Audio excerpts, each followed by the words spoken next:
اعوذ باللہ من الشیطان الرجیم بسم اللہ الرحمن الرحیم الحمد للہ الاول بلا اول کان قبلہ والآخر بلا آخر یکون بعدہ الذي قصرت عن رؤيته أبصار الناظرين وعجزت عن نعته أوهام الواصفين ثم الصلاة والسلام على أشرف الأنبياء والمرسلين وخاتم النبيين سيدنا ونبينا مولانا ومولى الثقلين جد الحسن والحسين بالقاسم محمد اللهم صل على محمد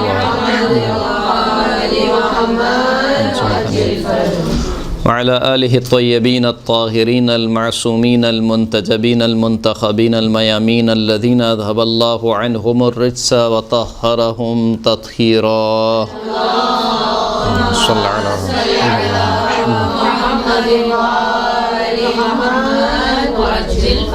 واللعنة الدائمة على أعدائهم أجمعين أما بعد فقد قالت فاطمة الزهراء سلام الله عليها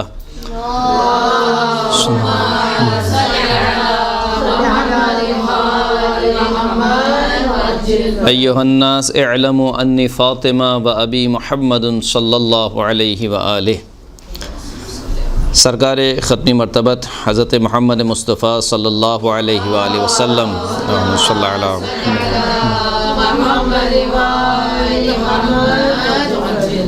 آپ کی رحلت کے بعد جو دلخراش واقعات رونما ہوئے ان میں سے ایک واقعہ یہ تھا کہ وہ ملکیت وہ باغ فتق جو کہ اللہ کے رسول نے خود اپنی حیات میں ہی جناب سیدہ کو ہبہ کر دیا تھا، جناب سیدہ کی ملکیت میں دے دیا تھا، اس باغ فتق کو حکومت نے اپنے انڈر میں لیا اور جناب سیدہ کے جو وہاں پر کارمند تھے، جو کاریگر تھے، ان کو وہاں سے خارج کر دیا۔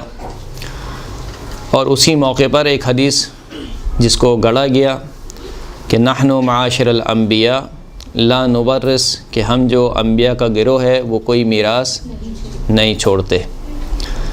ایسے موقع پر جناب سیدہ نے احتجاج کیا، نہ صرف احتجاج کیا بلکہ جب یہ سارا کام ہو گیا تو ایک خطبہ دیا جو خطبہ فتق کے نام سے مشہور ہے۔ انتہائی معرکۃ الآراء خطبہ ہے۔ اس خطبے میں دین اسلام کی کئی تعلیمات کو بیان کیا اور انتہائی فصیح اور بلیغ زبان میں، یعنی یہاں پر آ کر وہ حدیث معلوم ہوتی ہے اور اس کا مصداق صحیح طریقے سے انسان کے ذہن میں آتا ہے کہ جب کہا گیا کہ لولا علی یا لو لم یخلق اللہ علی لما کانت لفاطمۃ کفء یا لما کان لفاطمۃ کفء، اگر علی ابن ابی طالب نہ ہوتے تو فاطمہ کا کوئی ہمسر نہ ہوتا۔ تو وہ علی ابن ابی طالب جو کہ بلاغت کی معراج ہیں، فصاحت کی معراج ہیں، بعین ہی اسی طریقے سے جو ان کی ہمسر ہیں وہ بھی فصاحت اور بلاغت کی معراج پر ہیں۔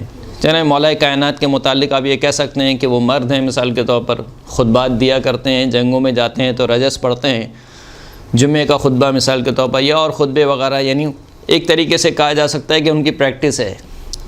لیکن جناب سیدہ کہ جن کو کسی نے گھر سے نکلتا ہوا نہیں دیکھا، جنہوں نے کبھی ایسے ملائے عام میں آ کر خطبے نہیں دیے، وہ آ کر اس طریقے کا فصیح و بلیغ خطبہ ارشاد فرمائیں، یہ یقیناً نہ صرف یہ کہ آل محمد کے معجزات میں سے ہے، اور یہ خطبے کا انداز اور انداز گفتگو ہی بتلا دیتا ہے کہ یہ جو خطبہ ہے یہ اسی کی زبان سے جاری ہو سکتا ہے کہ جس کا تعلق معدن رسالت سے ہو، یعنی جس میں سرچشمہ نبوت اور سرچشمہ رسالت سے شیر پیا ہو، اسی کے زبان کی یہ تاثیر ہو سکتی ہے۔ تو یہ جو خطبہ ہے جو قدیم ترین مصدر ہے کہ جہاں پر یہ خطبہ نقل کیا گیا ہے، بلاغات النساء ایک کتاب ہے ابن ابی طیفور کے نام سے، جو کہ اس کے مؤلف ہیں، معروف ہیں ابن ابی طیفور۔ ان کا اصل نام جو ہے وہ احمد ابن ابی طاہر، احمد ابن ابی طاہر جو کہ معروف ہیں ابن ابی طیفور سے۔ انہوں نے ایک کتاب لکھی جو کہ 14 جلدی کتابیں، اس کتاب کا نام ہے کتاب المنصور والمنظوم، کتاب المنصور والمنظوم۔ منصور نثر سے نکلا ہے، آپ کہتے ہیں نثر اور نظم، نثر اور نظم، اسی سے منصور اور منظوم، کتاب المنصور منظوم، یہ 14 جلدی کتاب ہے۔ 14 جلدی کتاب میں سے جو 11ویں جلد ہے وہ 11ویں جلد منسوب ہے بلاغات النساء کے نام سے، یعنی اس جلد میں مؤلف نے جو پہلی 3 صدی کی جو معروف اور مشہور فصیح و بلیغ خواتین کے کلام ہیں ان کو جمع کیا ہے۔ پہلی 3 صدی کی جو بھی مشہور و معروف فصیح و بلیغ کلام ہے خواتین کے اعتبار سے، بلاغات النساء اس کو نام دیا، اور اس کتاب میں ان تمام کلمات کو جمع کیا۔ اسی کتاب میں بی بی کا یہ خطبہ بھی نقل کیا۔ پھر اس کے بعد کتاب السقیفہ و فدق جو کہ احمد ابن عبدالعزیز جوہری کی لکھی ہوئی ہے، اس میں بھی اس خطبے کو نقل کیا گیا، اور اسی سے ابن ابی الحدید معتزلی جو کہ شارح ہیں کس کے؟ نہج البلاغہ کے، نہج البلاغہ کے شارح ہیں، انہوں نے اسی کتاب سے یعنی ان سے ہی نقل کیا اسی شرح نہج البلاغہ میں۔ پھر اس کے بعد جو ابو الفرج اصفہانی ہیں ان کا کتاب ہے کلام و فاطمہ فی فدق، یہ کتاب جو ہے مفقود ہے، ابھی موجود نہیں ہے، لیکن وہاں پہ بھی نقل ہوا۔ پھر اس کے بعد علم الہدیٰ سید مرتضیٰ نے اس خطبے کو کتاب الشافی میں نقل کیا، اور اسی طریقے سے کتاب دلائل الامامہ ابو جعفر محمد بن جریر رستم الطبری جو کہ طبری شیعہ طبری یعنی شیعہ عالم دین، انہوں نے اس کو نقل کیا، اور پھر اس کے بعد کئی کتابوں میں یہ خطبہ نقل ہوا۔ اور یہ جو خطبہ ہے کئی طرق سے نقل ہوا ہے۔ طرق کا مطلب کیا ہوتا ہے؟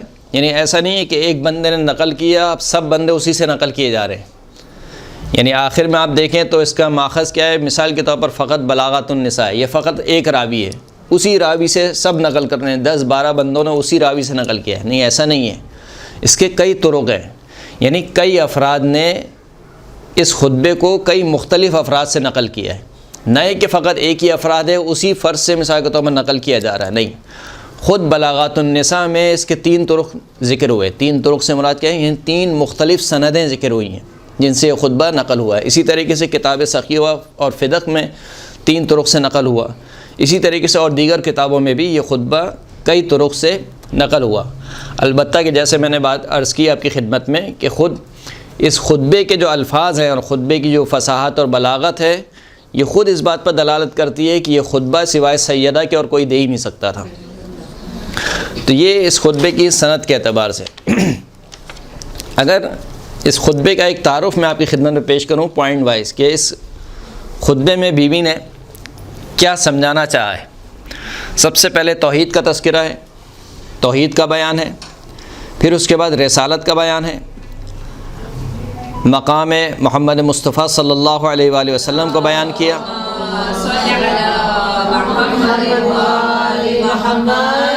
پھر اس کے بعد عربوں کی بعثت سے پہلے اور بعثت کے بعد جو ان کی حالت تھی اس کو بیان کیا کہ بعثت سے پہلے تمہاری کیا حالت تھی اور بعثت کے بعد کیا حالت تھی، اور میرے بابا نے کس طریقے سے دین اسلام کو پھیلایا، اور پھر اس کے بعد مولا کائنات کی وہ جد و جہد اسلام پھیلانے میں اس کو بیان کیا کہ کس طریقے سے ان کے بھائی علی ابن ابی طالب نے مشرکین کے اور منافقین کے شر سے تم لوگوں کو دور رکھا۔ پھر اس کے بعد یہ ہوتے ہوتے جو اس خطبے کا جو اختتام ہوتا ہے، اختتامی مراحل پہ بیوی نے اپنے جو فدق ہے، فدق کے معاملے میں یہ بیان کیا کہ کیا تمہارے آنکھوں کے سامنے میری میراث کو ہڑپ کر لیا گیا، میری میراث کو ہضم کر لیا گیا، اور بیوی نے جو ہے وہ پھر قرآن مجید سے کچھ اقتباسات پیش کیے کہ وہاں پر انبیاء کی میراث ثابت ہے، کہا جس طریقے سے وہاں پر انبیاء کی میراث ثابت ہے بس اسی طریقے سے یہ فدق جو ہے وہ میری میراث ہے۔ اگرچہ کہ یہ بات ہم بتلا دیں آپ کو کہ اصل جو ادعا تھا وہ بیوی نے ملکیت کا کیا تھا، یعنی پہلا جو دعویٰ تھا وہ ملکیت کا تھا کہ یہ میری ملکیت ہے، کہ اللہ کے رسول اپنی حیات میں ہی یہ باغ مجھے دے چکے تھے۔ وَآتِ ذَا الْقُرْبَى حَقَّهُ جب یہ آیت نازل ہوئی تو اللہ کے رسول نے بیوی فاطمہ کو بلایا اور ان کو فدق عطا کیا، حتیٰ کہ یہ روایت خود اہل سنت کی کتابوں میں تفسیر الدر المنصور میں نقل ہوئی ہے۔ تو پہلا دعویٰ ملکیت کا کیا، تو ملکیت پہ پھر گواہ مانگے گئے، گواہوں کو جھٹلایا گیا یا کہا گیا کہ یہ گواہی جو ہے وہ قبول نہیں ہوگی کیونکہ ایک آپ کے شوہر ہیں، 2 جو ہے وہ بچے ہیں آپ کے، اور ایک جو ہے وہ ایمن جو کہ کنیز ہیں، لہٰذا یہ گواہی قابل قبول نہیں ہے۔ اگرچہ کہ جو بیوی کا مقام ہے اور جو بیوی کا مقام رسول خدا نے بیان کیا ہے اس کو دیکھتے ہوئے مد نظر رکھتے ہوئے فقط بیوی کا کہہ دینا ہی کافی تھا، لیکن کیونکہ اس مقام اور مرتبے کو نہیں سمجھا گیا لہٰذا گواہ طلب کیے گئے۔ پھر جب وہ ثابت نہیں ہوا تو پھر بی بی سیدہ نے میراث کا دعویٰ کیا کہ صحیح اگر تم کہتے ہو میری ملکیت نہیں ہے تو رسول اللہ کی تو ملکیت میں تھا، تو رسول اللہ کی میراث کس کو ملے گی؟ میں ان کی تنہا وارث ہوں، کوئی اور بیٹی تو ہے نہیں، یعنی جن کو وہ بیٹیاں مانتے ہیں وہ بھی زندہ نہیں ہیں، اور جو شیعہ جو مکتب تشیع کا نظریہ ہے وہ کہ اکلوتی بیٹی ہوں، تو میرے علاوہ کوئی اور ہے نہیں، تو میں اکلوتی وارث ہوں۔ جب میراث کا دعویٰ کیا تو اس وقت پھر کہا گیا کہ نحن معاشر الانبیاء، یعنی وہی شخص جو ادعا کر رہا ہے وہی شخص حدیث سنا رہا ہے کہ ہم انبیاء کے جو گروہ ہیں وہ کوئی میراث نہیں چھوڑتے، مما ترکناہ صدقہ، جو کچھ ہم چھوڑتے ہیں وہ کیا ہے؟ صدقہ ہے۔ اب اس میں تعجب کی بات یہ ہے، یعنی مجھے حیرت یہ ہوتی ہے کہ مسلمان اس پر بحث کرتے ہیں کہ آیا وہ صحیح تھا یا یہ غلط تھا۔ اگر یعنی اس حدیث کے جھوٹا ہونے کے لیے فقط یہی کافی ہے کہ بیوی سیدہ اپنا حق مانگنے آ گئیں۔ وجہ کیا ہے؟ وجہ یہ ہے کہ یہ جو حدیث ہے بجائے اس کے کہ ان صحاب کو پتہ ہوتی، اس سے زیادہ حقدار یہ تھا کہ بیوی فاطمہ کو پتہ ہوتی، اس لیے کہ کون میراث کا دعویٰ کرنے والا ہے؟ ظاہر سی بات ہے، میں اگر مروں گا تو میرے بعد کون میراث کا دعویٰ کرے گا؟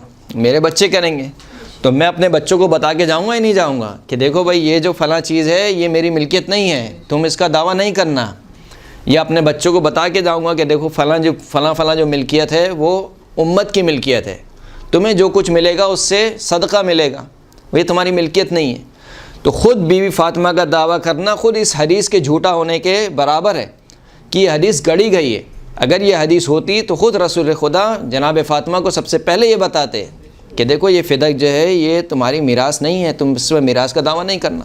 خوب الہیال تو بہرحال جب یہ سارا کام ہو چکا اور دیکھا بیوی نے کہ جو ہے وہ امت اس طریقے سے باز نہیں آئے گی، تو بیوی نے پھر خطبہ دیا، اگرچہ کہ محرکات تھے بیوی کو رد کرنے کے اور بیوی کی بات نہ ماننے کے۔ ان محرکات میں سے ایک محرک یہ بھی تھا کہ اگر آج ہم نے فدق کے معاملے میں بیوی کی بات مان لی تو کل فاطمہ یہ کہیں گی کہ خلافت علی کا حق ہے، تو پھر ہم کیا کہیں گے؟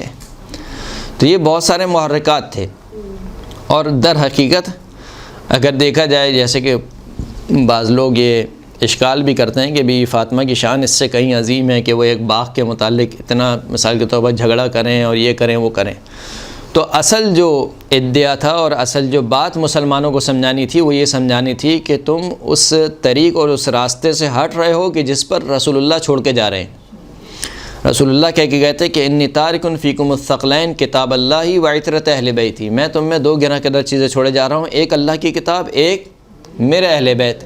ما ان تمسکتم بہما لن تضلوا بعدی، جب تک ان دونوں سے متمسک رہو گے میرے بعد کبھی گمراہ نہیں ہوگے۔ اس کا مطلب یہ کہ تم نے اہل بیت کا دامن چھوڑ رہے ہو، تو امت کو لے کر آنا تھا اسی جگہ پر کہ جہاں سے وہ چھوڑ رہے تھے دامن، کہ خلافت کا غصب ہونا اس میں سے ایک سبب تھا، یا ایک جسے کہنا چاہیے مظہر تھا، اس کا ظاہر تھا۔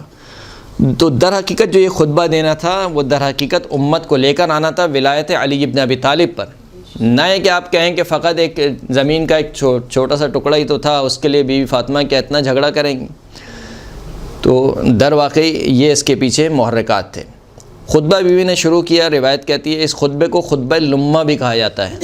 لمہ اس وجہ سے کہا جاتا ہے کیونکہ اس خطبے کا جو ابتدائی حصہ ہے جو راوی بیان کرتا ہے کہ بیوی فاطمہ نے اپنی اوڑھنی کو اوڑھا، اپنے چہرے پر نقاب لگائی، اور بیوی فاطمہ اپنے گھر سے روانہ ہوئی۔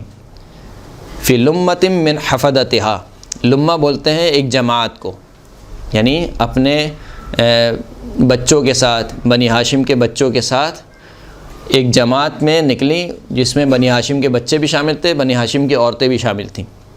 اور بی بی کے نکلنے کا انداز کیا تھا؟ خود روایت کہتی ہے کہ بی بی کی چادر جو ہے وہ زمین پر رگڑتی ہوئی جا رہی تھی، یعنی اس قدر بی بی کا پردے کا اہتمام کرتی تھیں کہ بی بی کے پاؤں بھی نظر نہیں آتے تھے، چادر اتنی لمبی ہوتی تھی۔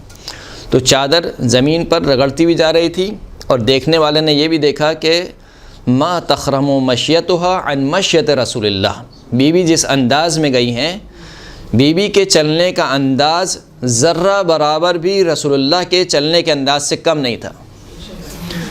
اب آپ مجھے بتائیے کہ خاتون اور مرد ان دونوں کے چلنے کے انداز میں فرق ہے یا نہیں ہے؟ جو مرد چلتا ہے اس کی چال چلان ایک الگ ہوتی ہے، جو خاتون چلتی ہے اس کی چال چلان ایک الگ ہوتی ہے، بالخصوص وہ خاتون جو بالکل کورڈ ہو، جس نے یعنی ڈھانپا ہوا ہو۔ کیسے معلوم ہوا کہ چلنے کا انداز بالکل ویسے ہی ہے جیسے رسول اللہ کے چلنے کا انداز ہے؟ اس کا مطلب یہ کہ یہ فقط ایک اتفاق نہیں ہے کہ آپ کہیں کہ فقط ایک اتفاق ہے، اس کا مطلب ہے کہ راوی نے کچھ اہم بات نوٹ کی ہے جو بتلانا چاہ رہا ہے، اور بیوی بھی اس انداز سے نکل رہی ہیں، تو اس کا مطلب ہے کہ بیوی بھی کچھ بتلانا چاہ رہی ہیں۔ وہ بتلانا کیا چاہ رہی ہیں؟ وہ بتلانا یہ چاہ رہی ہیں کہ جو مشہور و معروف حدیث ہے جس کو شیعہ سنی تمام کتابوں میں نقل کیا گیا، فاطمہ بضعۃ منی، فاطمہ میرا ٹکڑا ہے۔ اب یہ یعنی اتنی مشہور و معروف حدیث ہے کہ صحیح ترین کتاب میں اس کو نقل کیا گیا، جو مسلمانوں کے نزدیک صحیح ترین کتاب ہے اس میں اس کی حدیث کو نقل کیا گیا ہے۔ فاطمہ بضعۃ منی، فاطمہ شجنۃ منی، مختلف الفاظ میں نقل کیا ہے۔ تو آیا یہ فقط ایک حدیث ہے یا نہیں؟ اس کے کچھ معنی ہیں کہ اللہ کے رسول کہہ رہے ہیں کہ فاطمہ میرا ٹکڑا ہے، یعنی کیا کہنا چاہ رہے ہیں اللہ کے رسول؟ فقط یہ کہنا چاہ رہے ہیں کہ میں فاطمہ سے بہت محبت کرتا ہوں، فاطمہ میری بیٹی ہے؟ تو مسلمانوں کے بقول 4 بیٹیاں تھیں، ان کے لیے کیوں نہیں کہا کہ وہ میرا ٹکڑا ہے؟ دوسری 3 بیٹیوں کے لیے، تیسری جو دوسری 3 بیٹیاں تھیں ان کے لیے نہیں کہا کہ وہ میرا ٹکڑا ہے، فاطمہ کے لیے کہا کہ یہ میرا ٹکڑا ہے۔ اس کا مطلب یہ ہے کہ بات فقط یہ نہیں تھی کہ اللہ کے رسول بتلانا چاہ رہے ہیں کہ فقط میں فاطمہ سے محبت کرتا ہوں، یہ جو بھی ہے، بلکہ بات اس سے آگے کی تھی۔ وہ یہ تھی کہ فاطمہ بضعۃ منی، مطلب یہ تھا کہ اگر میں نبی ہوں تو فاطمہ جزو نبوت ہے، میں اگر رسول ہوں تو فاطمہ جزو رسالت ہے۔ یہی وجہ ہے کہ روایت نقل کی جاتی ہے، الروض العنف میں کتاب ہے جو اہل سنت کی لکھی ہوئی ہے، اہل سنت مؤلف ہیں سہیلی، انہوں نے اس کتاب میں ایک روایت کو نقل کیا ہے۔ ابو لبابہ کا نام آپ نے سنا ہوگا، ابو لبابہ، خدا انشاءاللہ سب کو مدینے کی زیارت نصیب فرمائے۔ تو وہ جو حجرہ تھا جو جناب ام سلمہ کا حجرہ تھا، اس حجرے کے بالکل سامنے ایک ستون ہے، اس ستون کے اوپر لکھا ہوا ستون ابی لبابہ۔ یہ ستون ابی لبابہ کیوں ہوا؟ اس وجہ سے کہ جناب ابی لبابہ نے ایک خیانت کی تھی غزوہ تبوک کے وقت، ایک راز کو فاش کر دیا تھا کہ اللہ کے رسول نے منع فرمایا تھا۔ بہرحال پھر ان کو احساس ہوا کہ مجھ سے غلطی ہو گئی ہے، تو اپنے آپ کو اس ستون سے باندھ لیا اور قسم کھائی کہ جب تک خود اللہ کے رسول آ کر میری رسیاں نہیں کھولیں گے اس وقت تک کوئی میری رسی کو نہ کھولے۔ اور روایت کہتی ہے کہ اس کی بیوی یا اس کی بہن آتی تھی جو نماز کے وقت میں کھولتی تھی، یہ نماز پڑھتا تھا اور اس کے بعد جو کھانا وغیرہ کھاتا تھا پھر دوبارہ اس کو اسی ستون سے باندھ دیا جاتا تھا۔ تو بہرحال وہ پھر ابی لبابہ کی جو ہے وہ توبہ قبول ہوئی، جو قرآن مجید کی آیت بھی نازل ہوئی کہ جو لوگ اپنے اچھے عمل کے ساتھ جو ہے وہ برے عمل کو ملا دیتے ہیں پھر اس کے بعد توبہ کرتے ہیں تو خداوند کریم ان کی توبہ کو قبول فرماتا ہے۔ توبہ قبول ہوئی تو اس روایت کے مطابق اللہ کے رسول نے بی بی فاطمہ کو بھیجا کہ جاؤ ابو لبابہ کی رسیوں کو کھول دو۔ جب بی بی فاطمہ گئی ہیں تو اس نے کہا کہ قد اقسمت ان یحلنی اللہ یحلنی الا رسول اللہ صلی اللہ علیہ وآلہ وسلم، میں نے قسم کھائی ہے کہ میری رسیاں کوئی نہیں کھولے گا سوائے اللہ کے رسول کے۔ تو جب یہ بات رسول اللہ کو پتہ چلی تو اللہ کے رسول نے کہا ان فاطمۃ مضغۃ منی، یہ جس ہستی کو میں نے بھیجا ہے تم یہ نہ سمجھو کہ رسول کے علاوہ کوئی اور آیا ہے، یہ فاطمہ میرا ٹکڑا ہے۔ یعنی گویا فاطمہ آ رہی ہے، اس کا مطلب ہے کہ کون آ رہا ہے؟ رسول خدا آ رہے ہیں۔ یہ وہ مطلب تھا جس مطلب کو سمجھانے کے لیے بی بی فاطمہ کی جو چال تھی کیسی تھی؟ بالکل ویسے ہی کہ جیسے رسول اللہ کی چال تھی۔ ایک صلوات پڑھیں محمد وآل محمد۔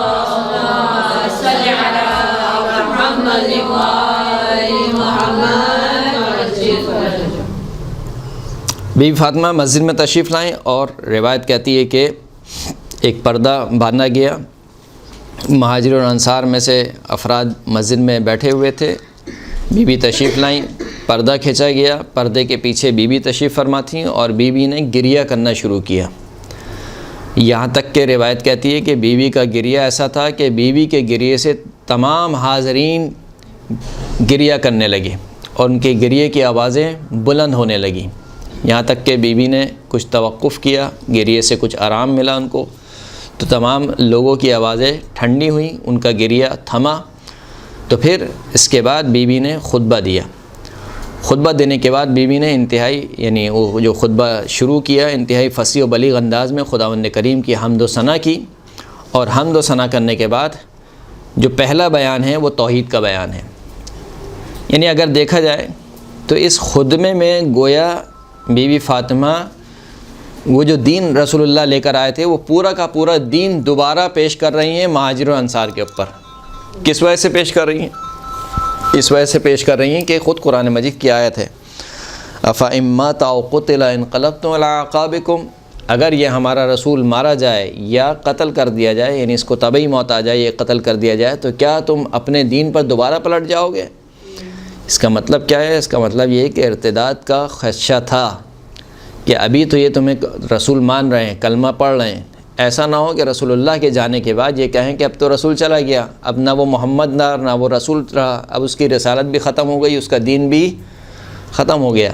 تو گویا ایک پورا کا پورا دین دوبارہ سے پیش کیا جا رہا ہے کہ اشہد ان لا الہ الا اللہ، میں گواہی دیتی ہوں کہ اللہ کے سوا کوئی معبود نہیں، کلمۃ جعل الاخلاص تأویلھا وضمن القلوب موصولھا وانار فی التفکر معقولھا۔ فرماتی ہیں کہ یہ جو اشہد ان لا الہ الا اللہ ہے یہ فقط ایک جملہ نہیں ہے جو زبان سے ادا کر دینا ہے، کلمۃ جعل الاخلاص تأویلھا، یہ وہ کلمہ ہے کہ جس کی بازگشت، جس کی تعویل اخلاص کو قرار دیا گیا۔ یعنی کیا مطلب؟ یعنی جب آپ کہتے ہیں کہ لا الہ الا اللہ، کوئی معبود نہیں سوائے خداوند کریم کے، اس کا مطلب یہ کہ آپ تمام چیزوں سے ناطہ توڑ کر اپنی پوری توجہات کو مبذول کر رہے ہیں خداوند کریم کی جانب۔ اب خداوند کریم جو کہے گا ویسا ہوگا، اسی کا نام اخلاص ہے۔ یعنی پوری زندگی کیسے گزرے گی؟ جیسے خداوند کریم چاہے گا۔ خداوند کریم جس کو منوائے گا اس کو مانیں گے، جس کو نہیں منوائے گا اس کو نہیں مانیں گے، جو حکم دے گا اس کے مطابق عمل کریں گے، جو اس سے منع کرے گا اس سے رک جائیں گے۔ یہ کلمہ توحید کی تعویل ہے۔ یعنی فقط زبان سے پڑھ لینا یہ تو بہت آسان ہے، اس لیے کہ اللہ کے رسول نے بھی جب دعوت شروع کی تھی، دعوت دینا شروع کی تھی تو کہا تھا کہ قولوا لا الہ الا اللہ تفلحوا، لا الہ الا اللہ کہو کامیاب ہو جاؤ گے۔ تو اگر فقط زبان سے کہنا ہوتا تو کتنے کفار تھے وہ کہہ دیتے زبان سے، لیکن وہ نہیں کہہ رہے تھے۔ وہ کیوں نہیں کہہ رہے تھے؟ اس لیے کہ وہ سمجھ رہے تھے کہ لا الہ کا مطلب کیا ہے۔ یعنی لا الہ الا اللہ کا مطلب یہ ہے کہ جتنے 365 465 جتنے بھی سارے انہوں نے بت رکھے ہوئے ہیں ان سب کو لات مارنی پڑے گی۔ جب تک ان کو لات نہیں ماریں گے یہ لا الہ الا اللہ کامل نہیں ہوگا۔ تو اسی طریقے سے یہ لا الہ الا اللہ فقط زبان سے کہہ دینا کافی نہیں ہے۔ جعل الاخلاص و تأویلھا، اس کی جو بازگشت ہے وہ اخلاص قرار دیا گیا۔ وضمن القلوب موصولھا، دلوں کو ضامن قرار دیا گیا کہ وہ جتنی حد تک ممکن ہو اس کلمے کی تہ تک پہنچیں، یعنی سمجھیں، اس کو توحید کو سمجھیں، خداوند کریم کی خلقت میں تفکر کریں۔ وَأَنَارَ فِي التَّفَكُّرِ مَعْقُولَهَا، یہ ایک ایسا جو کلمہ ہے کہ جس کا سمجھنا، جس کی تفہیم انسان کے فکر کو روشن کر دیتی ہے۔ یعنی جتنا انسان لا الہ الا اللہ میں تفکر کرے گا، غور و فکر کرے گا، اس کی فکر روشن ہوتی چلی جائے گی۔ خداوند کریم کون ہے؟ الممتنع من الابصار رؤیتہ، وہ خداوند کریم کہ جس کو آنکھ سے دیکھنا ممتنع محال ہے کہ اس کو آنکھ سے دیکھا جائے، جو کہ مکتب تشیع کا مسلماً عقیدہ ہے کہ خداوند کریم کو دیکھا نہیں جا سکتا، نہ دنیا میں نہ آخرت میں۔ البتہ اہل سنت کہتے ہیں کہ آخرت میں اللہ کو دیکھیں گے، جو جنتی ہوں گے وہ اللہ کو دیکھیں گے۔ آیت سے اقتباس کرتے ہیں الی ربہا ناظرہ، الی ربہا ناظرہ، یہ آنکھیں دیکھ رہی ہوں گی کس کو؟ اپنے پروردگار کو۔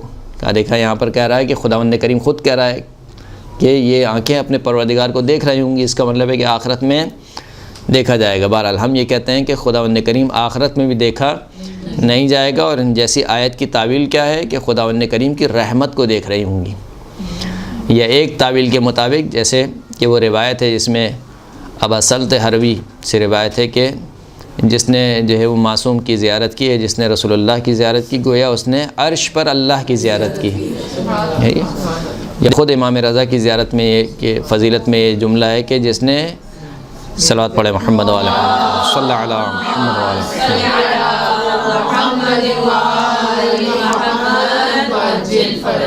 جس نے میری زیارت کی یا جس نے میرے بیٹے کی زیارت کی، غالباً امام موسیٰ کاظم سے روایت ہے شاید، کہ جس نے میرے بیٹے کی روایت کی، گویا کانا کمن زار اللہ فی عرشہ، گویا ایسے کہ جس نے عرش پر اللہ کی زیارت کی۔ جب عرش پر اللہ کی زیارت کی تو راوی نے سوال پوچھا، غالباً ابا سلط ہیں کہ انہوں نے شاید سوال پوچھا کہ عرش پر اللہ کی زیارت کا کیا مفہوم ہے؟ اللہ تو نظر نہیں آتا ہے، تو پھر اللہ کی زیارت کا کیا مفہوم ہے؟ کہا کہ قیامت کا جب دن ہوگا تو اولین اور آخرین میں سے 4 ہستیاں عرش پر جمع ہوں گی، ان میں سے حضرت ابراہیم علیہ السلام، حضرت موسیٰ علیہ السلام اور حضرت نوح علیہ السلام، حضرت محمد مصطفیٰ صلی اللہ علیہ وآلہ وسلم۔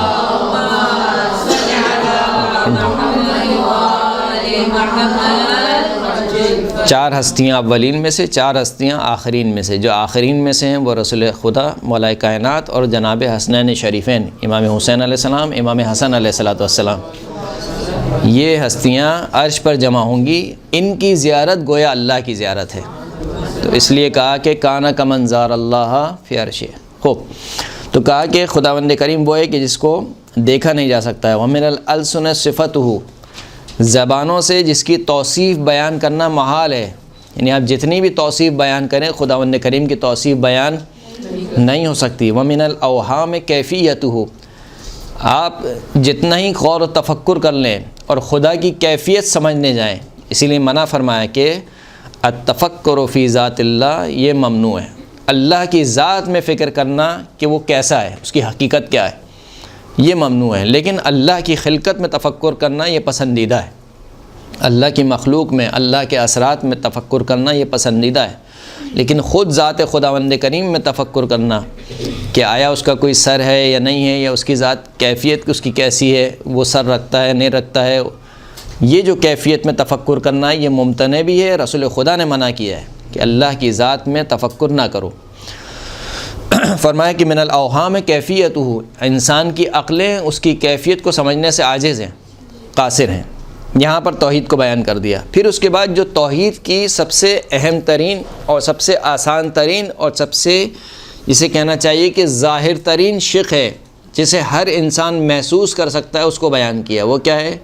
توحید در خالقیت، توحید کے شعبے، توحید در عبودیت یا توحید در عبادت، یعنی آپ سوائے اللہ کی اور کسی کی عبادت نہیں کرتے۔ توحید در رزاقیت، یعنی رازق کون ہے؟ فقط خداوند کریم ہے۔ توحید در خالقیت، یعنی خالق فقط کون ہے؟ خداوند کریم ہے۔ یہ شعبے ہیں توحید کے۔ تو بی بی نے تمام شعبوں کو چھوڑ کر جو خداوند کریم کی خالقیت ہے اس کو بیان کیا کہ خداوند کریم خالق ہے اور کیسا خالق ہے۔ اس کو کیوں بیان کیا؟ اس کو اس وجہ سے بیان کیا کہ اس کو سمجھنا بہت ہی آسان ہے۔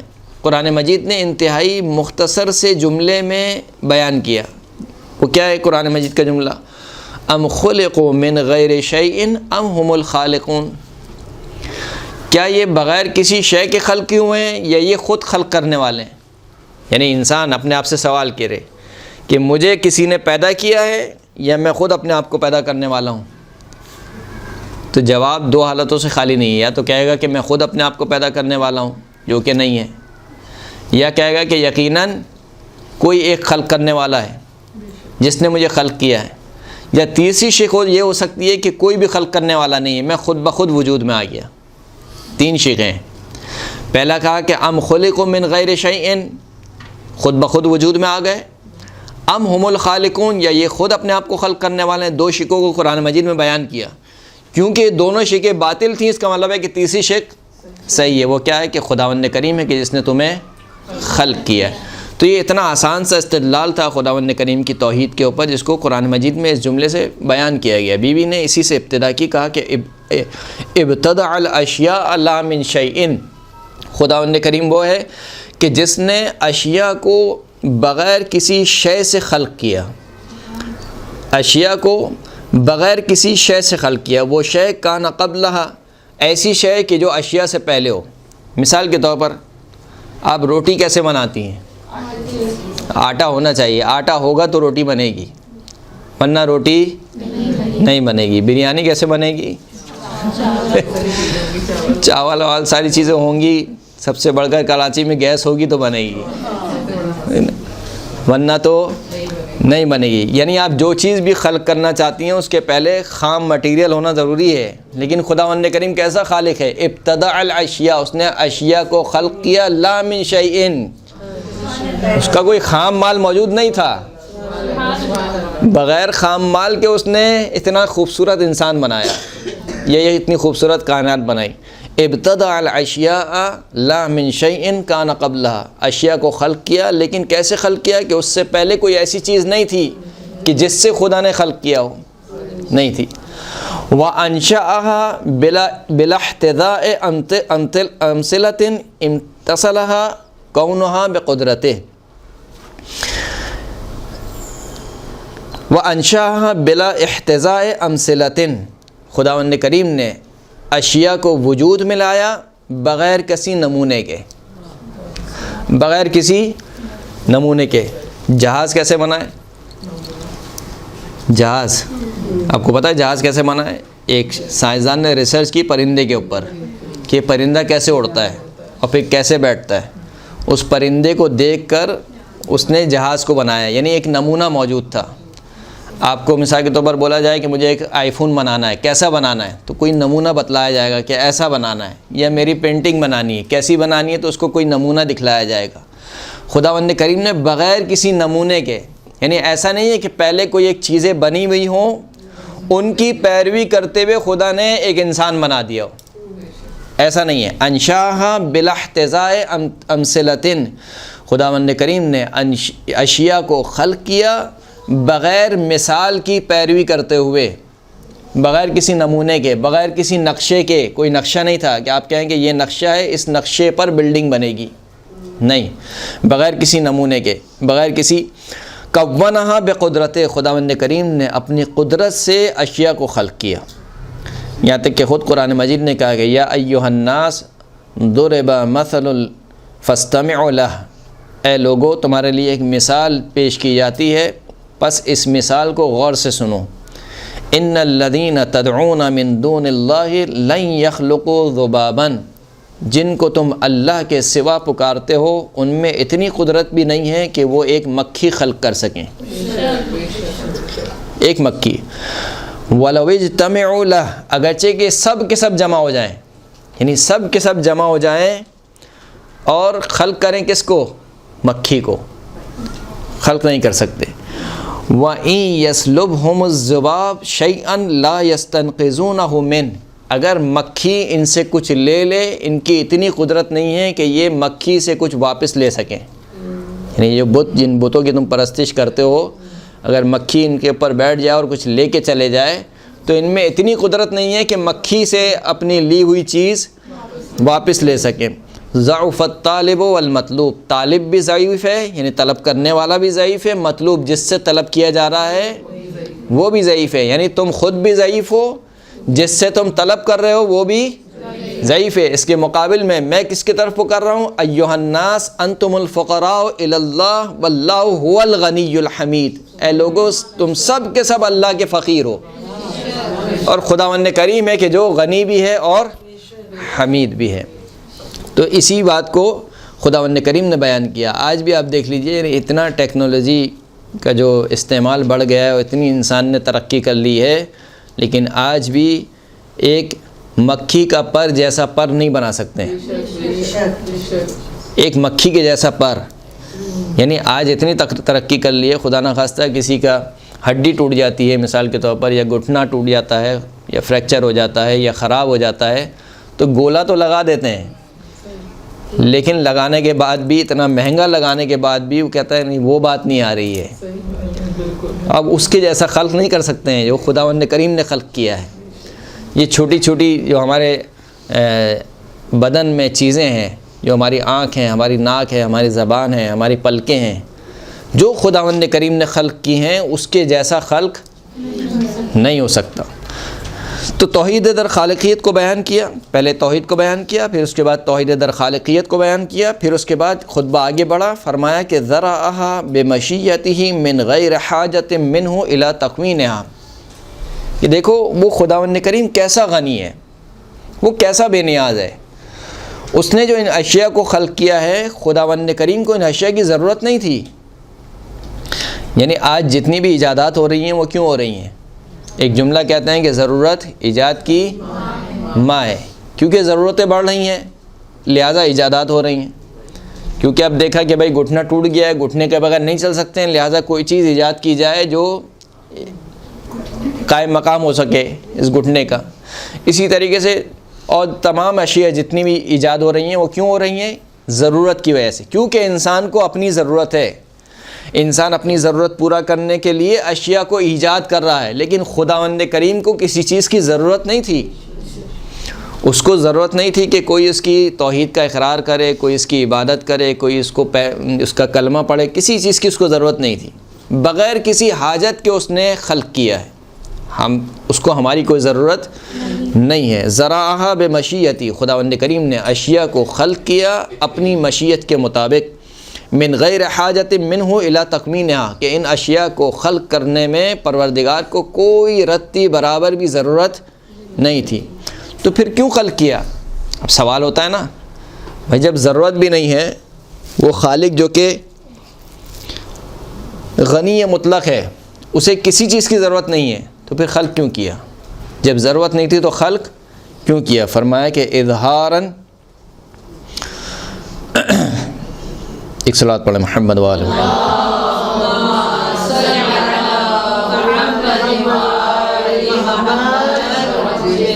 ذرعہا بمشیتی من غیر حاجت منہ الی تکوینہا ولا فائدۃ لہ فی تصویرہا۔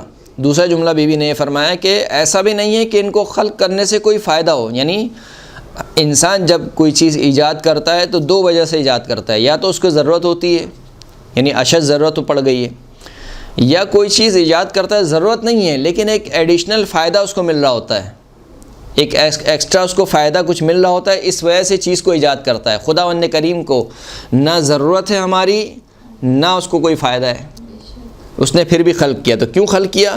الا تثبیتا لحکمت، خداوند کریم نے خلق کیا تاکہ اپنی حکمت کو استحکام دے سکے، مستحکم کر سکے۔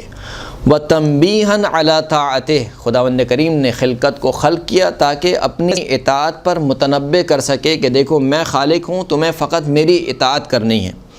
واظہارا لقدرتہ، خداوند کریم نے پھر کیوں خلق کیا؟ تاکہ اپنی قدرت کا اظہار کر سکے۔ دیکھیں جو بھی کمال ہوتا ہے نا، وہ اس کمال میں دو چیزیں ہوتی ہیں، جیسے کہ نور میں دو چیزیں ہیں، یہ جو بلب جل رہا ہے، ٹیوب لائٹ جل رہی ہے، اس میں دو چیزیں ہیں، ایک یہ کہ یہ خود بھی روشن ہے اور کمرے کو بھی روشن کر رہی ہے، تو کیونکہ اس میں یہ کمال ہے لہٰذا یہ کمال ظہور کرے گا، یعنی ریفلیکٹ کرے گا۔ اسی طریقے سے خداوند کریم کمال مطلق ہے، تو جب وہ کمال مطلق ہے تو اس کا جو کمال ہے وہ ریفلیکٹ کرنا چاہیے، یعنی کوئی ایسی چیز ہونی چاہیے جو مظہر کمال بنے، جو اس کی کمال کو، یہ دیکھیں تو کیا ہے، جب خداوند کریم کمال مطلق ہے تو اس کمال کا اظہار ہونا چاہیے، یعنی خود بخود کیا ہوگا، ریفلیکٹ کرے گا۔ تو خداوند کریم نے جو ان تمام اشیاء کو، خلقت کو خلق کیا، کس وجہ سے خلق کیا؟ اظہارا لقدرتہ، اپنی قدرت کا اظہار کرے، تعبدا لبریتہ، تاکہ تمام مخلوقات کو اپنا بندہ بنائے۔ ما خلقت الجن والانس الا لیعبدون، میں نے جن اور انسانوں کو خلق نہیں کیا مگر یہ کہ اپنی عبادت کے لیے۔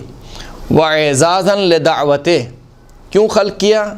تاکہ خداوند کریم اپنی دعوت پر غالب آ سکے، اس وجہ سے خداوند کریم نے اشیاء کو خلق کیا، ورنہ اشیاء کی نہ تو کوئی ضرورت تھی نہ ہی کوئی فائدہ تھا۔ یہ جو بی بی نے ارشاد فرمایا کہ تثبیتا لحکمت، اپنی حکمت کو استحکام دینے کے لیے، تثبیت کرنے کے لیے، ثبات دینے کے لیے خداوند کریم نے، اسی کو خداوند کریم نے سورہ مبارکہ ملک میں بیان کیا۔ الذی خلق سبع سماوات طباقا، خداوند کریم وہ ہے کہ جس نے پے در پے یا تے در تے 7 آسمانوں کو خلق کیا۔ ما تری فی خلق الرحمن من تفاوت، اور اللہ خدائے رحمان کی خلقت میں تم ذرہ برابر بھی عیب نہیں ڈھونڈ پاؤ گے، یعنی خدا دعویٰ کر رہا ہے، یہی ہے تثبیتاً لحکمت جو بی بی نے ارشاد فرمایا کہ ما تری فی خلق الرحمن من تفاوت فرجع البصر، بس اپنی آنکھوں کو دوڑاؤ، هل تری من فطور، کیا تمہیں کوئی عیب نظر آتا ہے خدا کی خلقت میں؟ ثم ارجع البصر، پھر دوبارہ اپنی آنکھوں کو دوڑاؤ، یعنی خوب اچھی طریقے سے بیٹھ جاؤ، سر جوڑ کے بیٹھ جاؤ کہ اللہ کی خلقت میں تمہیں کوئی نقص ڈھونڈنا ہے، کیا تمہاری آنکھیں تھک جائیں گی؟ فرجع ینقلب الیک البصر خاسئا، یہ جو تمہاری آنکھیں خود تمہاری طرف ناکام اور نامراد پلٹ جائیں گی، وہو حسیر، جبکہ وہ ناکام ہوں گی، یعنی کوئی عیب تم نکال نہیں سکتے ہو خدا کی خلقت میں۔ تو یہ ہے تثبیتاً لحکمت، خداوند کریم نے اشیاء کو کیوں خلق کیا؟ تاکہ اپنی حکمت کو استحکام دے سکے۔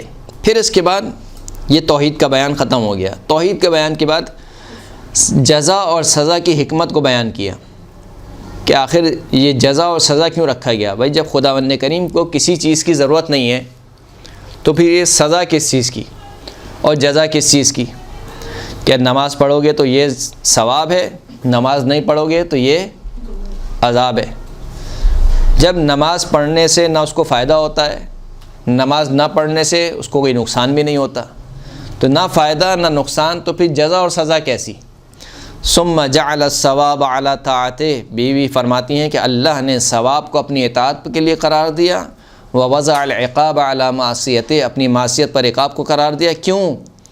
زیادۃ لعبادہ من نقمتہ، تاکہ خداوند کریم چاہتا تھا کہ بندگان خدا کو اپنی عذاب سے دور کرے، اپنی ناراضگی سے دور کرے، یعنی خداوند کریم چاہتا ہے کہ تم میرے محبوب بندے بنو، نہ یہ کہ میرے مبغوض بندے بنو، مبغوض بندے نہ بنو۔ زیادۃ لعبادہ من نقمتہ وحیاشۃ لہم الی جنتہ، اور خداوند کریم چاہتا ہے کہ تمہیں جو ابدی نعمت ہے اس کی طرف تمہارا ہاتھ پکڑ کر لے کے جائے، یعنی خداوند کریم یہ چاہتا ہے کہ تم اس فانی دنیا پر اکتفا نہ کرو، بلکہ وہ جو اصل نعمت ہے، وہ جو اصل زندگی ہے کہ جس کو کوئی فنا نہیں ہے، خداوند کریم تمہیں وہاں لے جانا چاہتا ہے، لہٰذا وہاں لے جانا چاہتا ہے، اس وجہ سے عقاب اور ثواب کو رکھا، تاکہ انسان ایک طرف جنت کے اشتیاق میں اور دوسری طرف خداوند کریم کے عذاب کے خوف سے عبادت کو انجام دے، تاکہ وہ مقصد اور ہدف حاصل ہو جائے کہ جو خداوند کریم نے فرمایا تھا کہ ما خلقت الانس والجن الا لیعبدون۔ ثواب و جزا کی حکمت کو بیوی نے بیان کیا۔ پھر اس کے بعد رسالت کی گواہی، یہ توحید کا بیان یہاں پہ ختم ہو گیا، اب اس کے بعد رسالت کی گواہی۔ اب آپ دیکھ رہے ہیں کہ کس طریقے سے بیوی یعنی گویا ایک طریقے سے پورا اسلام پیش کر رہی ہیں دوبارہ، یعنی وہ مسلمان کے رسول اللہ کو ابھی اس دنیا سے گئے ہوئے کتنے دن ہوئے ہیں؟ بہت تھوڑے دن ہوئے ہیں، شاید ایک ہفتہ بھی نہیں گزرا ہوگا جب یہ سارے واقعات ہوئے، شاید اس معاشرے میں کہ جس معاشرے میں وہ لوگ جو لوگ اللہ کے رسول کو دیکھتے تھے، صبح و شام اللہ کے رسول کو دیکھ رہے ہیں، صبح و شام اللہ کے رسول کے پیچھے نمازیں پڑھ رہے ہیں، ان کو بیوی توحید بھی سکھا رہی ہیں، رسالت بھی بتلا رہی ہیں، احکام بھی بتلا رہی ہیں، نیا ایک دین، نیا تو نہیں کہنا چاہیے، وہی دین دوبارہ سے پیش کیا جا رہا ہے۔ فرماتے ہیں کہ وَأَشْهَدُ أَنَّ أَبِي مُحَمَّدًا عَبْدُهُ وَرَسُولُهُ، میں گواہی دیتی ہوں کہ میرے بابا محمد صلی اللہ علیہ وآلہ وسلم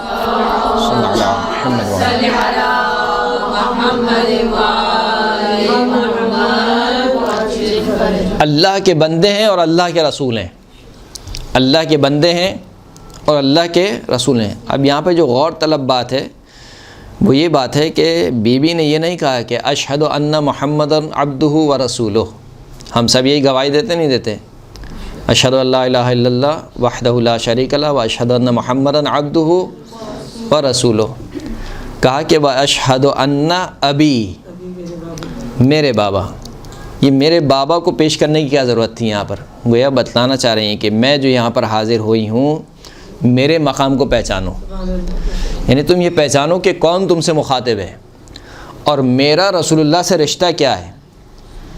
حالانکہ خداوند کریم نے قرآن مجید میں منع کر دیا، وما کان محمد ابا احد من رجالکم ولکن رسول اللہ و خاتم النبیین، محمد تمہارے مردوں میں سے کسی کے بھی بابا نہیں ہیں مگر یہ کہ وہ رسول اللہ ہیں اور خاتم النبیین ہیں۔ کسی کے بھی بابا نہیں ہیں لیکن تمہارے مردوں میں سے، تو اس کا مطلب ہے کہ تمہارے مرد اور ہیں اور علی ابن ابی طالب اور ہے، کہ علی ابن ابی طالب سے کہا کہ ہر شخص کی جو نسل ہے وہ اس کے بیٹوں سے چلتی ہے، لیکن میری جو نسل ہے وہ کس سے چلے گی؟ علی کے بیٹوں سے چلے گی یا فاطمہ کی اولاد سے چلے گی۔ ایک تو یہ بات۔ پھر ایک روایت موجود ہے کہ جب یہ والی آیت نازل ہوئی کہ لا تجعلوا دعاء الرسول بینکم کا دعاء بعضکم بعضا، ہمارے رسول کو ایسا نہ پکارو کہ جیسے تم لوگ آپس میں ایک دوسرے کو پکارتے ہو۔ جب یہ آیت نازل ہوئی تو بی بی فرماتی ہیں کہ حبت رسول اللہ صلی اللہ علیہ وسلم ان اقول لہ یا ابتا، جیسے ہی یہ آیت نازل ہوئی میں نے پرہیز کر لیا کہ اپنے بابا کو یا ابتا کہہ کر پکاروں۔ آیت کیا کہہ رہی تھی کہ ہمارے رسول کو ایسے نہ پکارو جیسے آپس میں ایک دوسرے کو پکارتے ہو۔ تو بجائے اس کے کہ اب رسول اللہ آتے اور میں کہتی کہ یا ابتا کی جگہ کہنے لگی یا رسول اللہ، یعنی بی بی فاطمہ نے اپنے بابا کو کہا کہ یا رسول اللہ فاعرض عن مرۃ او ثنتین او ثلاثا، میں نے 2-3 مرتبہ اپنے بابا کو کہا یا رسول اللہ، لیکن اللہ کے رسول نے مجھے کوئی جواب نہیں دیا، یعنی منہ موڑ لیا 2 مرتبہ یا 3 مرتبہ۔ ثم اقبل علیہ، پھر میری طرف متوجہ ہوئے، فقال، اور مجھ سے فرمایا کہ یا فاطمہ انہا لم تنزل فیکا، یہ آیت تیرے بارے میں نازل نہیں ہوئی ہے، یہ آیت تیرے بارے میں نازل نہیں ہوئی ہے، ولا فی اہلکا، نہ تیرے اہل کے بارے میں، ولا فی نسلکا، نہ تیرے نسل کے بارے میں۔ یہی وجہ ہے کہ حضرت موسیٰ، امام موسیٰ کاظم علیہ السلام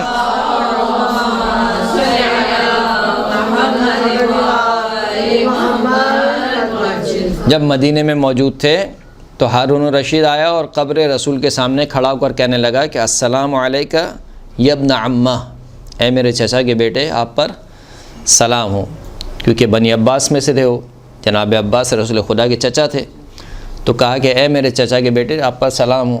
گویا اس سلام کے ذریعے سے وہ لوگوں پر یہ ظاہر کرنا چاہتا تھا کہ میری رشتہ داری لگتی ہے رسول اللہ سے۔ پیچھے کھڑے ہوئے امام موسیٰ کاظم نے کہا کہ السلام علیکہ یا ابتا، اے میرے بابا تم پر سلام ہو۔ تو یہ بات جو ہے ہارون الرشید کو بہت بری گزری اور اس نے کہا کہ اسی وقت قید کیا جائے، اور وہیں سے امام موسیٰ کاظم کو قید کیا گیا، 7ویں امام کو۔ بہرحال پھر امام کے مناظرے بھی ہیں کہ اب امام سے ہارون الرشید نے بلایا دربار میں اور کہا کہ آپ کیوں اپنے آپ کو کہتے ہیں کہ ابن رسول اللہ، کیوں آپ کو ابن رسول اللہ کہا جاتا ہے، رسول اللہ کا بیٹا کیوں کہا جاتا ہے، جبکہ نسل جو ہے وہ بیٹے سے چلتی ہے، بیٹوں سے نہیں چلتی، یا آپ کو ذریت رسول میں سے کیوں قرار دیا جاتا ہے جبکہ نسل جو ہے وہ بیٹوں سے چلتی ہے، بیٹی سے نہیں چلتی ہے۔ تو اس کے پھر امام نے جواب دیے، بہرحال کبھی موقع ملا تو بیان کروں گا۔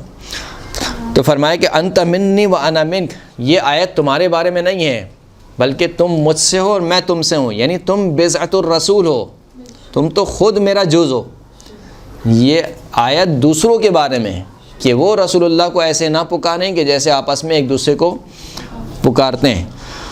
قولی یا ابتی فإنها احیا للقلب وارضى للرب، اے فاطمہ بجائے یا رسول اللہ کہنے کے کہا کرو اے میرے بابا جان، یا ابتی تم کہا کرو اے میرے بابا جان، فإنها احیا للقلب، یہ میرے دل کو زیادہ زندہ کرتا ہے، وارضى للرب، یہ پروردگار کو زیادہ راضی کرنے والا ہے، یعنی تمام مسلمانوں کے لیے راضی کرنے والا کلمہ کیا ہے؟ یا رسول اللہ، اور فاطمہ کے لیے راضی کرنے والا کلمہ کیا ہے؟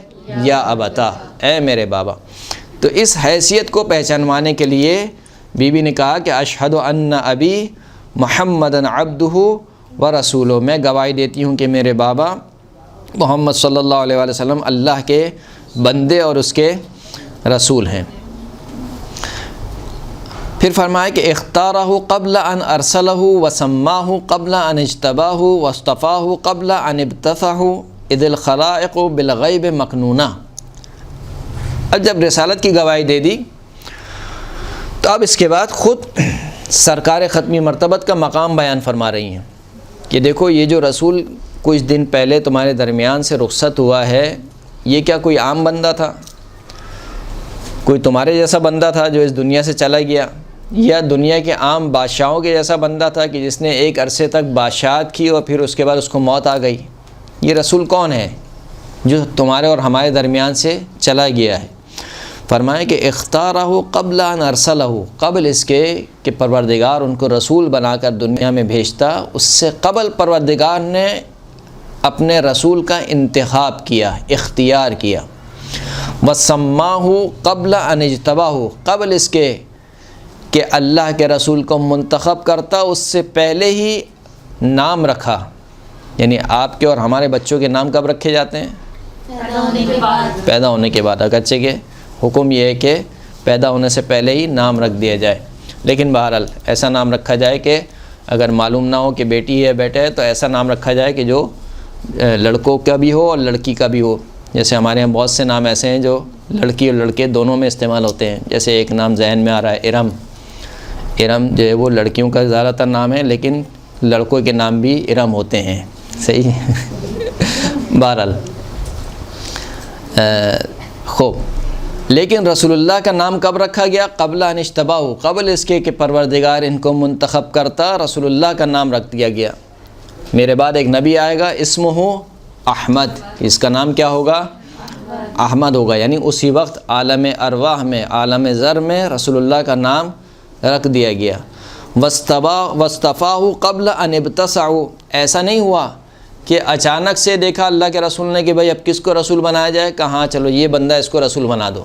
نہیں، رسول بنانے سے پہلے میرے بابا کا انتخاب کیا، یعنی پہلے منتخب ہوئے بعد میں رسول بنے ہیں، پہلے مجتبی ہوئے بعد میں مصطفیٰ ہوئے۔ یہ اللہ کے رسول کا جو مقام و مرتبہ ہے جو بیوی فاطمہ سمجھانا چاہ رہی ہیں۔ کہاں پر انتخاب کیا گیا؟ کب انتخاب ہوا؟ قبل ان ابتسعوا اذ الخلائق بالغیب مکنونہ، قبل اس کے کہ ان کو مبعوث کرے اللہ نے ان کو چن لیا۔ کب؟ اذ الخلائق بالغیب مکنونہ، جب تمام کی تمام خلقت غیب کے پردے میں سو رہی تھی۔ یعنی کیا مطلب؟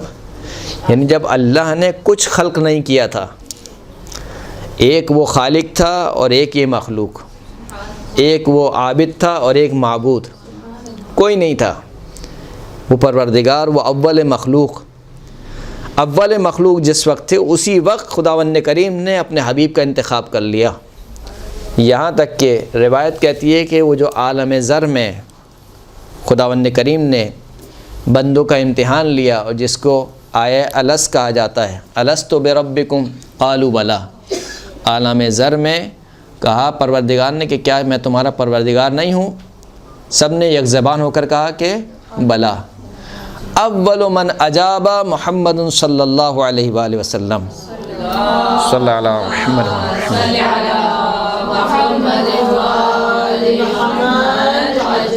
سب سے پہلی وہ ہستی کہ جس نے جواب دیا بلا کا وہ رسول اللہ کی ذات گرامی تھی۔ یعنی تمام خلائق میں سب سے پہلی ہستی کہ جس نے بلا بولا وہ اللہ کے رسول تھے۔ تو کہا کہ اذ الخلائق بالغیب مکنونہ، جبکہ تمام کی تمام مخلوق غیب کے پردے میں سو رہی تھی۔ وبستر الاحاویل مسنونہ، اور ہولناکی کے پردے سے بچی ہوئی تھی۔ وبنہایت العدم مقرونہ، اور عدم کی انتہا کو چھو رہی تھی۔ یعنی بتلانا یہ چاہ رہی ہیں کہ جب کچھ نہیں تھا اس وقت میرے بابا منتخب شدہ تھے۔ یعنی ایسا نہیں ہے کہ رسول اللہ کو رسالت ملنے کے بعد یہ تمام خلائق جو وہ کمالات ملے ہیں۔ رسالت ملنے کے بعد رسول اللہ کے کمالات کا اظہار کیا گیا ہے، اعلان کیا گیا ہے۔ اس کا یہ مطلب نہیں ہے کہ رسول اللہ کو رسالت ملنے کے بعد کمالات ملے ہیں، بلکہ پہلے سے ہی میرے بابا اللہ کے رسول منتخب شدہ تھے۔ یہاں تک کہ مولا کائنات نے اپنے ایک خطبے میں اتفاق سے جمعے کا دن تھا اور غدیر کا دن تھا، مولا کائنات نے خطبہ ارشاد فرمایا اور اس خطبے میں ارشاد فرمایا کہ واشہد ان محمدً عبدہ ورسولہ، میں گواہی دیتا ہوں کہ محمد اللہ کے بندے ہیں اور اس کے رسول ہیں۔ استخلصہ فی القدم علی سائر الامم، کیسے رسول ہیں کہ پروردگار عالم نے رسول اللہ کا انتخاب کر لیا، خالص کر لیا۔ استخلصہ کا معنی ہوتا ہے خالص کر لینا، آپ نے شاید پتہ نہیں دیکھا یا نہیں دیکھا ہے، دودھ سے کتنی ساری چیزیں بنتی ہیں، مکھن بھی نکلتا ہے اس سے، جو پنیر بھی نکلتا ہے، صحیح ہے۔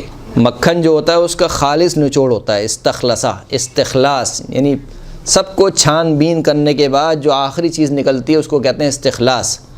استخلصہ فی القدم علی سائر الامم، رسول اللہ کا استخلاص کیا گیا، خداوند کریم نے اپنے آپ سے خالص کر لیا اپنے رسول کو، کب؟ علی سائر الامم، تمام امتوں پر، فی القدم یعنی زمانہ ازل میں بھی۔ ابھی اللہ کے رسول دنیا میں آئے نہیں ہیں، دنیا میں آنے سے پہلے اللہ کے رسول کو خالص کر لیا اپنے لیے۔ کیسے خالص کیا؟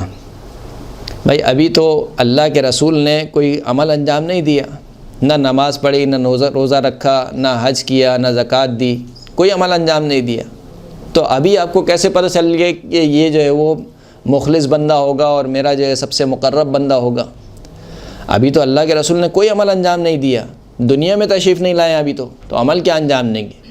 کسی عمل کو انجام دیے بغیر ابھی کوئی عمل انجام نہیں دیا، عمل انجام دیے بغیر اللہ نے اپنے آپ سے خالص کر لیا۔ کیسے خالص کیا؟ فرمایا علی علم منہ بہ، کیونکہ پروردگار رسول الخدا کے متعلق علم رکھتا تھا، یعنی اگرچہ کہ کوئی عمل انجام نہیں دیا ہے لیکن پروردگار جانتا تھا کہ میرا یہ بندہ دنیا میں جا کے کیا کرے گا، کس طریقے سے میری عبادت انجام دے گا، کہ مجھے خود کہنا پڑے گا کہ یا ایھا المزمل قم اللیل الا قلیلا، کہ اے اوڑھنے والے رات کو کھڑے ہوا کر مگر کم عبادت کیا کر۔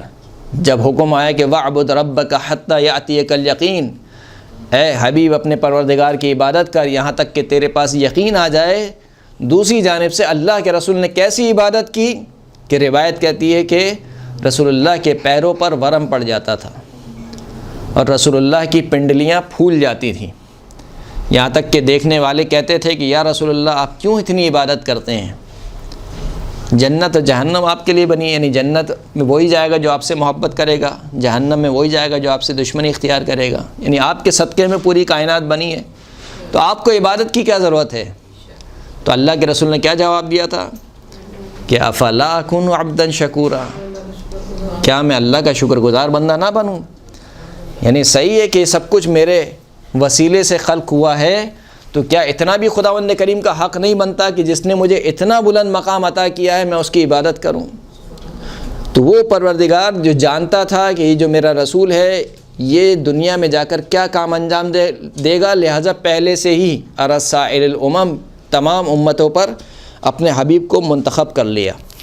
پھر فرمایا کہ انفرد عن التشاکل والتماثل، انفرد عن التشاکل والتماثل، اللہ کے حبیب کو خلق کیا، اللہ نے اپنے حبیب کو اپنے آپ سے خالص کر لیا۔ کیسا خالص کیا کہ انفرد عن التشاکل، ایسا خالص کیا کہ اس حبیب کی نہ کوئی نظیر ہے نہ کوئی مثال ہے، یعنی اس جیسا کوئی نہیں ہے۔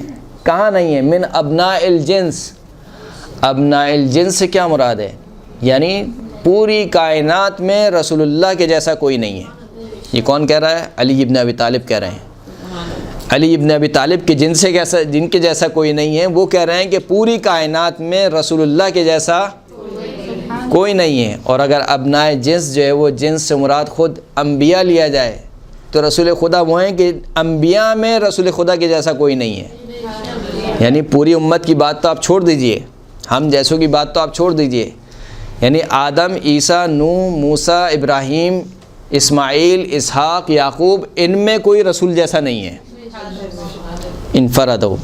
تو اسی بات کو بی بی نے بیان کیا کہ قبل اس کے کہ اللہ کے رسول کو خلق فرماتا خداوند کریم، اللہ کے رسول کو منتخب کر لیا، چن لیا،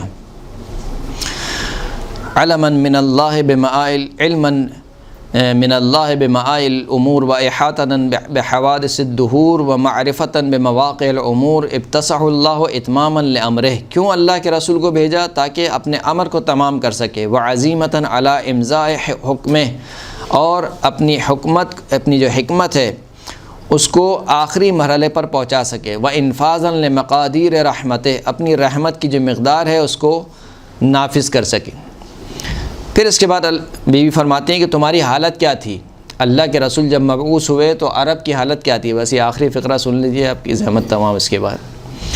فرأى الامم فرقا فی ادیانہا، جب اللہ کے رسول مبعوث ہوئے تو اللہ کے رسول نے یہ دیکھا کہ امتیں مختلف دینوں میں بٹی ہوئی ہیں، کوئی یہودی ہے، کوئی جو ہے وہ نصرانی ہے، کوئی بت پرست ہے، مشرک ہے، کوئی جو ہے وہ کسی بھی خدا کو نہیں مانتا ہے، دہریہ ہے کوئی۔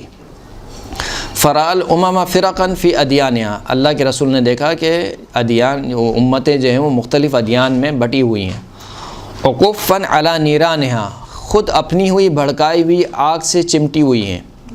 عابدۃ لاوثانہا، اللہ کے رسول نے دیکھا کہ یہ امتیں اپنے بتوں کی پرستش کر رہی ہیں۔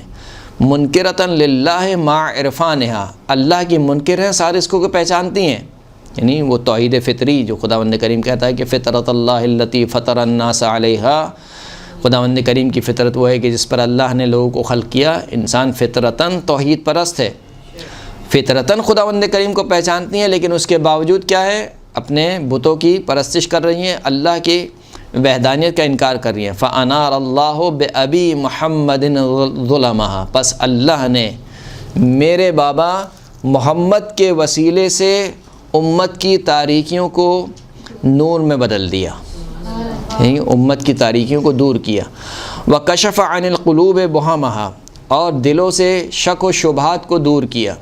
وَجَلَا عَنِ الْأَبْصَارِ غُمَمَهَا، اور آنکھوں سے جو ایک اندھے پن کا کپڑا ڈلا ہوا تھا اس کو ہٹا دیا۔ وقام فی الناس بالہدایت، پس میرے بابا لوگوں میں ہدایت کے ساتھ انہوں نے قیام کیا۔ فانقذہم من الغوایہ، اور لوگوں کو ہلاکت سے بچایا۔ وبصرہم من العمایہ، اندھے پن سے لوگوں کو بینائی عطا کی، یعنی گمراہی سے لوگوں کو بینائی عطا کی، ہدایت دین کو۔ وہداہم الی الدین القویم، ایک مستقیم اور محکم دین کی طرف ان کی ہدایت کی۔ ودعاہم الی الطریق المستقیم، اور ان کو صراط مستقیم کی طرف دعوت دی۔ تو کہا کہ یہ تمہاری حالت تھی جب میرے بابا مبعوث ہوئے، یعنی ایک طرف معاشرہ انتہائی پستی میں، اور اس طرف جس رسول کو بھیجا گیا وہ انتہائی بلند و بالا مقام، یعنی رسولوں میں جس کا ثانی نہیں ہے، اس رسول کو بھیجا گیا۔ یعنی کتنا بڑا امتحان ہے کہ ایک انتہائی محترم اور مکرم اور مشرف بندے کو بھیجا گیا ایک پست ترین معاشرے میں۔ کیسا پست ترین معاشرہ بھی آگے آئے گا، یہ جو خطبہ ختم نہیں ہوا ہے، انشاءاللہ اگلی جو کلاس ہوگی ہماری، اگلا جو درس ہوگا اس میں اس کو تمام کریں گے۔ وہاں پر بی بی نے فرمایا کہ تمہاری حالت کیا تھی کہ تم وہ پانی پیتے تھے جس میں اونٹ پیشاب کرتا تھا، یعنی تم اس قدر پستی میں مبتلا تھے۔ اس پست ترین معاشرے میں عالی ترین رسول کو بھیجا گیا۔ کتنا بڑا امتحان ہے اللہ کے رسول کا، کہ خود اللہ کے رسول فرماتے ہیں کہ کسی نبی کو ایسی اذیتیں نہیں دی گئیں جیسی مجھے دی گئیں۔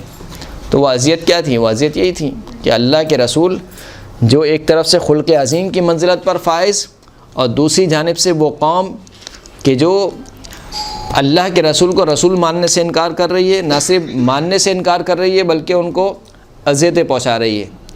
اور جب دوسری جانب سے فرشتہ آ کر کہتا ہے کہ یا رسول اللہ آپ حکم دیں کہ میں ان کو تباہ کر دوں، تو اللہ کے رسول کیا کہتے ہوئے نظر آتے ہیں کہ نہیں، ان کو چھوڑ دو، یہ نادان ہیں، نہیں جانتے ہیں۔ وہی اللہ کے رسول کے جب مکے میں تشریف لاتے ہیں، 8 ہجری کو مکہ فتح ہوتا ہے، تو جو خون کے پیاسے ہیں ان کو بھی امان دی، یعنی وہی ابو سفیان کہ جو تمام جنگوں کا محرک ہے، صدر اسلام سے لے کر جنگ بدر سے لے کر تا آخر جنگ تک، اس ابو سفیان کے بارے میں بھی کہا کہ اگر کوئی اس کے گھر میں بھی پناہ لے لے تو اسے بھی کیا ہے؟ امان ہے۔ وآخر الدعوانا ان الحمد للہ رب العالمین۔